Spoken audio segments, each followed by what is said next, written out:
Holonet on Mojo 50 Radio. The millennial conservative resistance begins right here, right now.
For the notorious RBG. May she rest in peace. 87 years old, confirmed dead just last night. You are listening to the Holonet on the mighty, the powerful Mojo 50 Radio. Today, it is Saturday. It is the 19th of September in the year of our Lord 2020, year 4 of the Trumpian age, coming to you from Phoenix, Arizona in a time of the Rona. I am your host, Matt Holloway, and oh, did I forget to say that the new millennial conservative resistance does indeed begin right here, right now, with you! I, am damn glad you're listening to, and I really hope you're watching, the Holonet on the mighty, the powerful Mojo 50 Radio. But yeah, I just had to start off the show just a little different this week, just a little different, to address the momentous occasion, the historic occasion, momentous might be the wrong word, the historic occasion, the death of Supreme Court Justice Ruth Bader Ginsberg. She passed today into the annals of history, well, yesterday, a victim again of cancer. And our hearts all go out to the Bader Ginsberg family, to her grandchildren, I would presume, her nieces and nephews, everybody whose lives were touched by her. And I urge everybody to remember that at the end of the day, whether you agreed with her or not, whether you liked her or not, this was a human being. This was one of God's creations. And we should view her death through that respectful lens. Whether you liked her or not, even President Trump, in the hottest possible take, I mean, he came at this raw. He had literally just stepped off stage after making a 90-minute presentation, a 90-minute speech, and he's walking up to the steps of Air Force One, as shown on the Post-Millennial on screen right now, if you're watching on Facebook, YouTube, or BitChute. And he gets approached by, I believe, a member of the press pool, and they ask him, if he wants to make comment on the death of Ruth Bader Ginsburg. And this is the most fantastic reaction. I'm going to play this for you now. Check this out.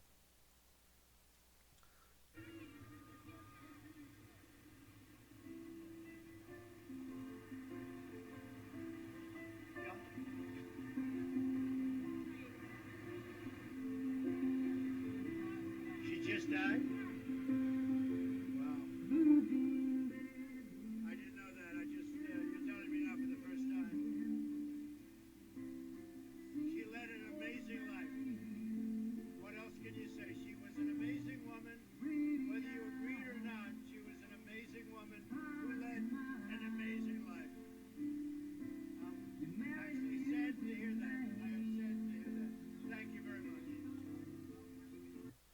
She was an amazing woman.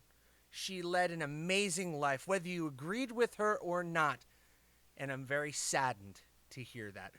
President Donald Trump. This guy is at his best when he's not on script, when he's not on prompter, when it is just raw DJT.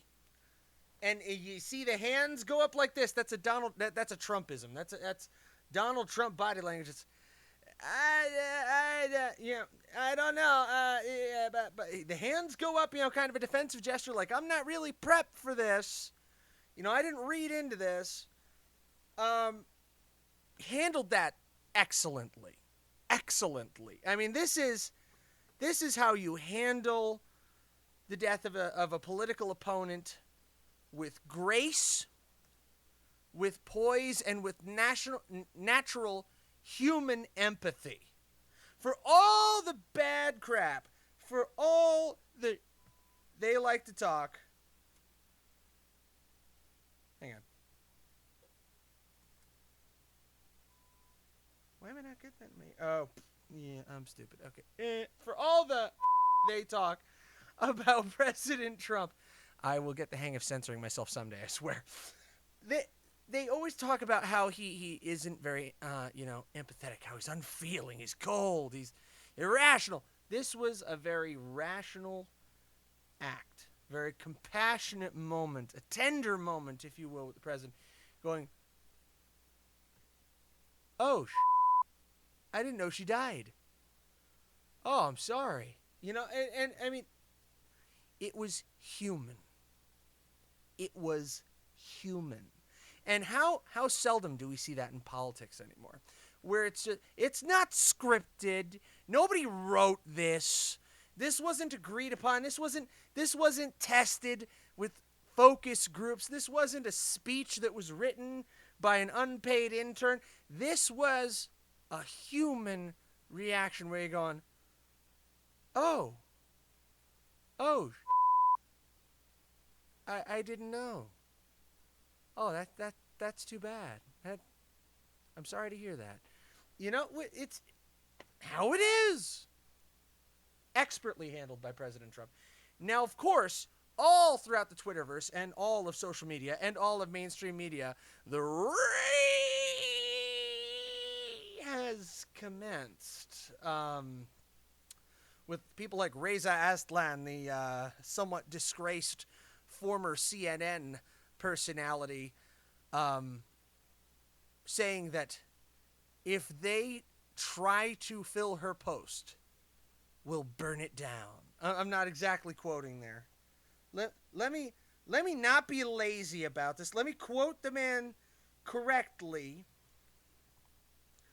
because it was pretty damning what he chooses to tweet out. I mean, this guy's a half a loon to begin with. Oh, watch, he got rid of it. Did he get rid of it? He might have pulled it.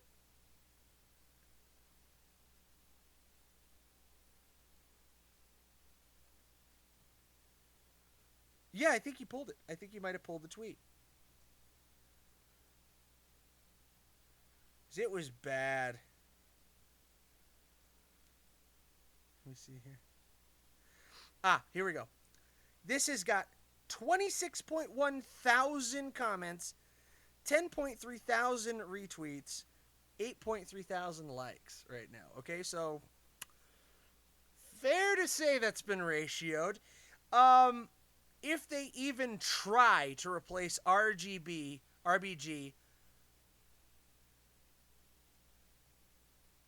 if they even try to replace RBG, we burn the entire thing down.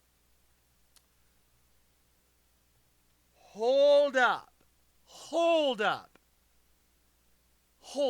So you're saying that if Congress follows the Constitution of the United States and the president attempts to nominate and they attempt to have hearings for and replace a Supreme Court justice, just because you don't happen to like who the president is, that you will literally burn it down? Dude, you dare associate yourself with the press? I mean, his tweet immediately before that was an all-caps F-bomb.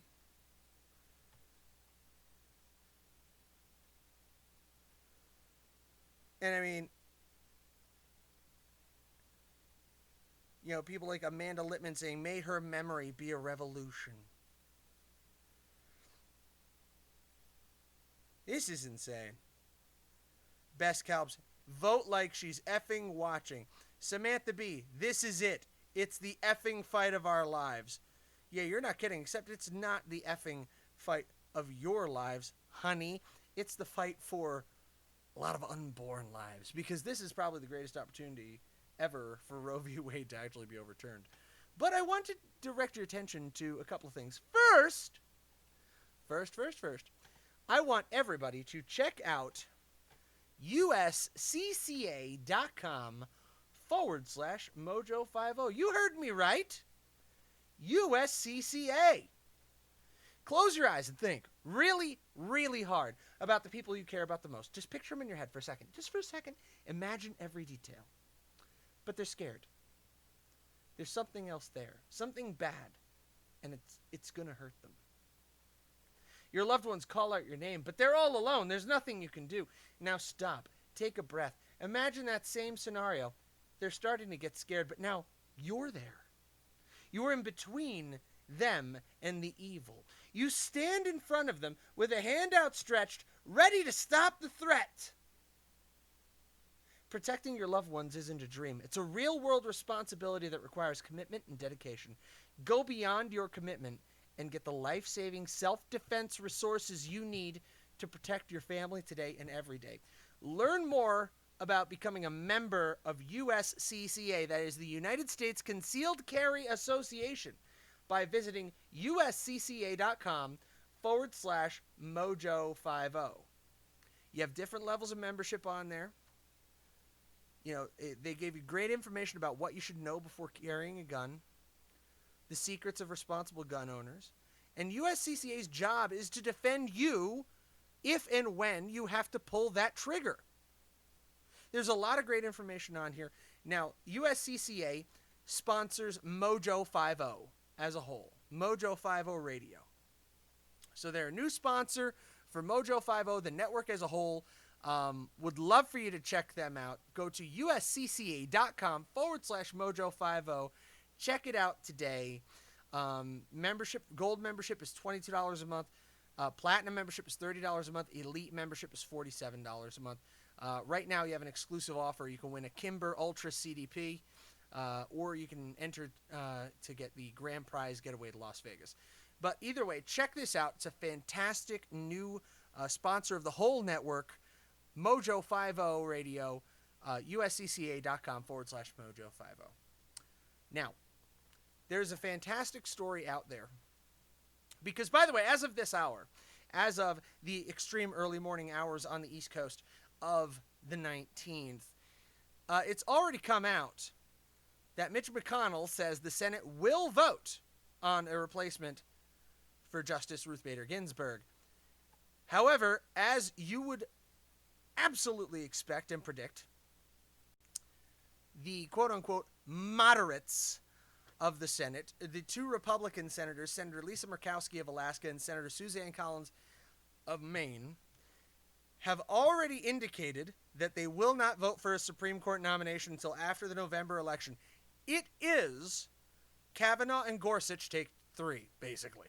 They are not going to do it because these are at-risk Republican senators. They are senators who are really Republican in name only. I don't say that, to be pejorative and dang old rhinos, call them rhinos. But they are Republicans, especially in Collins' case, from blue states. They do not have the political strength for this kind of thing, and it's a shame. It's a damn shame. They might as well call themselves independents and just caucus with whatever side is convenient at the time. Pull the full Bernie Sanders treatment. But they are scared absolutely of really coming out on an important make or break vote for their party, because they are completely aware that their states will mobilize, the state Democratic parties will mobilize, and they'll have a hell of a time winning re-election. They are more concerned about keeping their jobs than doing the right thing. And is it the right thing? Because this is a philosophical question that a lot of people are asking, given the fact that very famously the Republican-led Senate refused to hold hearings on Judge Merrick Garland in the waning days of the Obama administration. And we have an answer for you. It is a historical precedent. This isn't pulled out of the sky. This didn't come fresh out of the arsehole of Turtle Man himself, Mitch McConnell. No, National Review lays this out cold and clean. And dude, they did it a month ago. August 7th. National Review, Dan McLaughlin writes, history is on the side of Republicans filling a Supreme Court vacancy in 2020. What? Yeah, that's right. If a Supreme Court vacancy opens up between now and the end of the year, Republicans should fill it. Given the vital importance of court to rank and file Republican voters and grassroots activists, particularly in the 5-decade-long quest to overturn Roe v. Wade, it would be political suicide for Republicans to refrain from filling a vacancy unless some law or important traditional norm was against them. There is no such law. There is no such norm. So I'm saying right now that Murkowski and Collins should really be far more concerned about the Republicans in their states abandoning their asses. Ooh, forgot to censor that one. If they fail to vote for this. Every Republican in Alaska and Maine primary their asses if they fail to vote in this pivotal moment of history. If they fail to vote to replace Ruth Bader Ginsburg with a conservative justice on the court, primary their ass. You will find somebody better, or you know what'll happen? You'll wind up with a Democrat, which you might as well have one now. Cut, print. I mean, this is absurd. This is for all the marbles, kids. This is where rubber hits road, where you separate the men and women from the boys and the girls. Murkowski, Collins, time to nut up or shut up. Hell, you shouldn't even be there anyway, because you never are when it counts. Disgusts me. Gee, Matt, tell us what you really think. Well, it's my show, damn it, I get to. Dan McLaughlin goes on to say, those are all on their side, because there is no such law, no such norm. The law and the norms are on the side of the Republicans here. Choosing not to fill a vacancy would be a historically unprecedented act of unilateral disarmament. It has never happened once in all of American history. There is no chance that the Democrats in the same position would ever reciprocate, as their own history illustrates. For now, this all remains hypothetical. Nope. This is where he's wrong, okay? So he goes on to say Democrats are issuing threats and some Republicans are already balking. Remember, this was written a month ago. We're already there now, Dan. Republicans shouldn't balk. History supports Republicans filling the seat. By the way, link to this will be in the description. Doing so would not be in any way inconsistent with Senate Republicans holding open the seat vacated by Justice Antonin Scalia in 2016. The reason is simple and was explained by Mitch McConnell at the time. Historically, throughout American history, when their party controls the Senate, presidents get to fill Supreme Court vacancies at any time. Even in a presidential election year, even in a lame duck session after the election, even after a defeat. Historically, when the opposition controls the Senate, the Senate gets to block Supreme Court nominees sent up in a presidential election year and hold the seat open for the winner. Both of these precedents are settled by experience as old as our republic itself. Republicans should not create a brand new precedent to deviate from them. There are two types of rules in Washington: laws that allocate power and norms that reflect how power has historically been used. Laws that allocate power are paramount and particularly dangerous to violate, but there's no law at issue here. A president can always make a nomination for a Supreme Court vacancy, no matter how late in his term or how many times he's been turned down. The only thing in his way is the Senate. So who controls the Senate confirms the Supreme Court. Period. The end. Doesn't matter when it's done. I'm running up against the break here, but he goes on to say 29 times in American history there's been an open Supreme Court vacancy in a presidential election year or during a lame duck session for the next inauguration. This counts vacancies created by new seats in the court, but not vacancies for where there was already a nomination pending. The president made a nomination in all 29 cases. Washington did it 3 times, John Adams did it, Jefferson did it, Lincoln did it, Grant did it, and FDR, oh, did he do it? He packed the Supreme Court. Dwight Eisenhower did it, and President Barack Obama, of course, did it. 22 of the 44 men to hold the office of president faced this situation, and all 22 made the same decision to nominate, whether or not they had the votes in the Senate. They did their job. They sent their nominees to the Senate, and the Senate decides. If the Senate is with you, they're with you. They're against you, they're against you.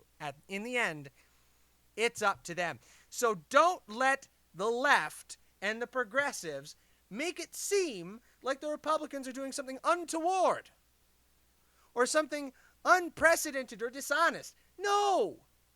They've just forgotten deliberately, or are misinforming the public deliberately, that this isn't new. This is the way this works. It's the way it has always worked. It's nothing new. Tell you what is new, though. Patriot Energy here in Arizona. PatriotEnergyAZ.org, and they are spread out all over the damn place now. Go to PatriotEnergyAZ.org/Mojo50. Check them out.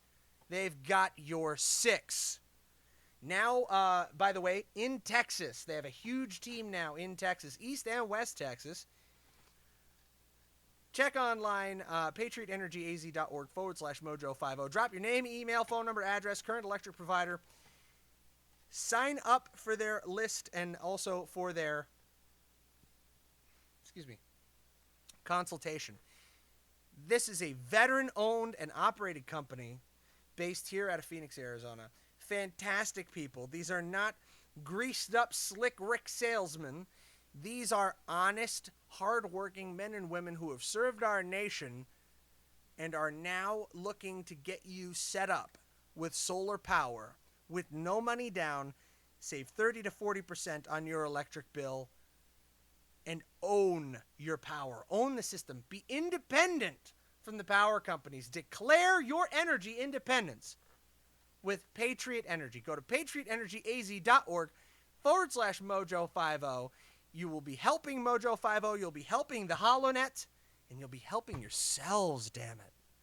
Do it today. PatriotEnergyAZ.org/Mojo50. You got nothing to lose but a couple of minutes of your time. I strongly recommend you spend it with these fantastic men and women. You will not regret the decision to do so. Well, kids, it's that time again for us to go take a little break. So when we come back, we're going to dig a little bit deeper into the history behind these sort of Supreme Court battles. And we'll be back in just a couple of minutes. You're listening to the HoloNet on the mighty, powerful Mojo50 Radio. Stick around.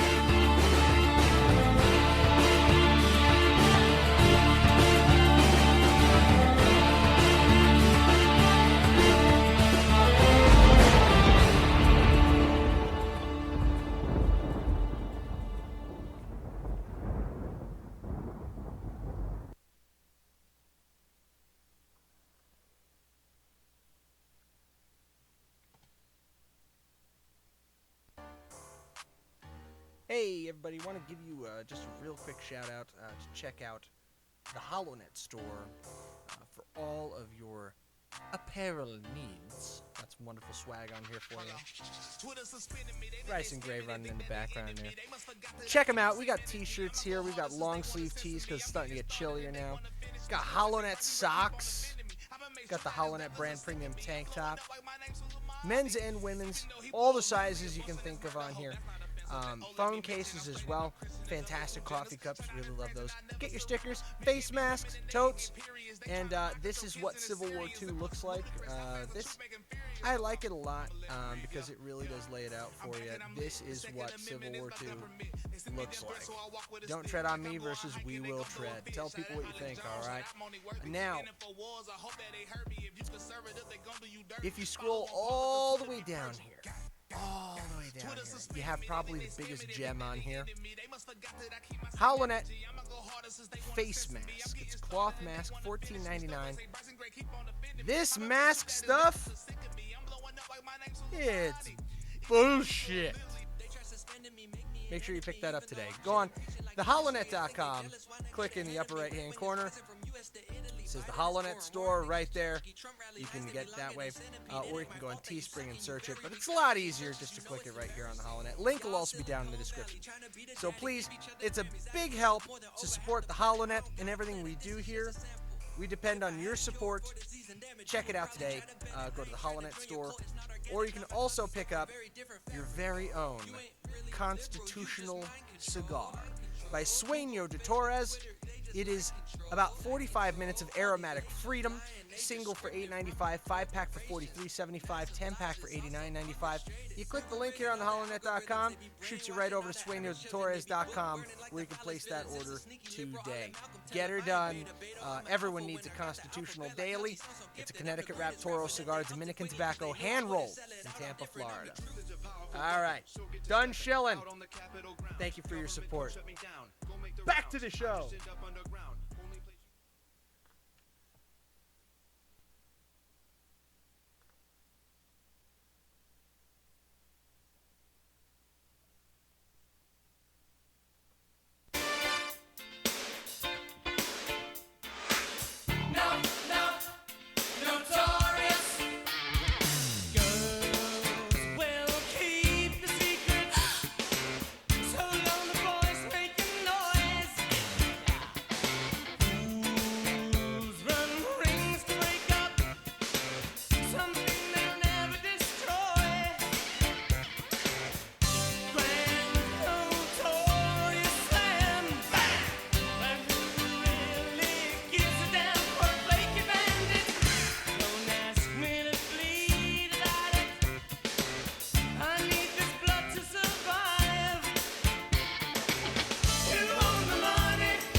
I am just not going to get tired of that. Duran Duran, baby. Let's roll that beautiful intro.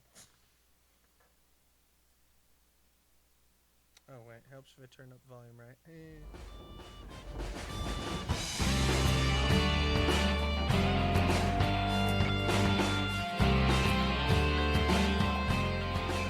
You're listening to the HoloNet on Mojo 50 Radio.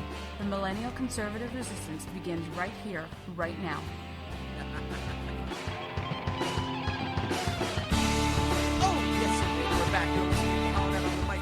Mojo 50 Radio, and yes, I am allowed to blow a minute at the top on Duran Duran if I want to.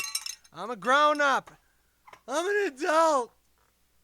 So, I was taking a look at a story here from The Blaze. I gotta see if I can find it again, because I bloody well lost it, but... Oh, it was the one with Murkowski, wasn't it? It was. I closed it because I'm a goofball. So I'm going to pull up my history. It's a dangerous thing to do. Okay, here we go.